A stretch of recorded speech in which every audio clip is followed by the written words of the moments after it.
બોટાદના ગઢડામાં 18 ઇંચથી વધુ વરસાદે તબાહી મચાવી। રામઘાટ ડેમ ઓવરફ્લો થતા ગેલો નદીના પુલ પર મોટા ખાડા પડ્યા, જેના કારણે રસ્તાઓ ધોવાઈ ગયા। આ પુલ બડલીના ઝાપે, સામાકાંઠા, ઢસા અને બંને મંદિરોના રસ્તા સાથે જોડાયેલો છે, જેના લીધે વાહન ચાલકોને હેરાન પરેશાન થવું પડ્યું। શહેરીજનોએ તાત્કાલિક પુલ અને રસ્તાનું સમારકામ કરવાની માંગ કરી હતી।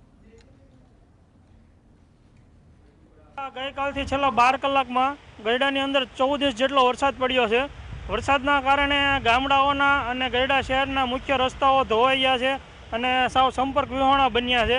અને જો આ રામાઘાટની વાત કરીએ ને તો ઉપરવાસ ખૂબ વરસાદના કારણે ઓવરફ્લો ડેમ થઈ ગયો છે અને ઓવરફ્લો થવાના કારણે જે અહીંયા પુલ, જે મુખ્ય પુલ આવેલો છે તે ગરડા શહેરના જે વિસ્તાર જેમ કે બદલીનો ઝાપો છે, સામાકાંઠા છે, તેને જોડતો મુખ્ય પુલ છે, તેમજ અમરેલી છે, ઢસા છે અને ગામડાઓના જે ખરીદી કરવા લોકો આવતા હોય કે અહીંયા મુખ્ય મંદિરો છે તો દર્શન કરવા જે હરિભક્તો આવતા હોય તે માટે આ મુખ્ય રસ્તો છે, પરંતુ જે પાણી બહુ આવ્યું એના કારણે રસ્તો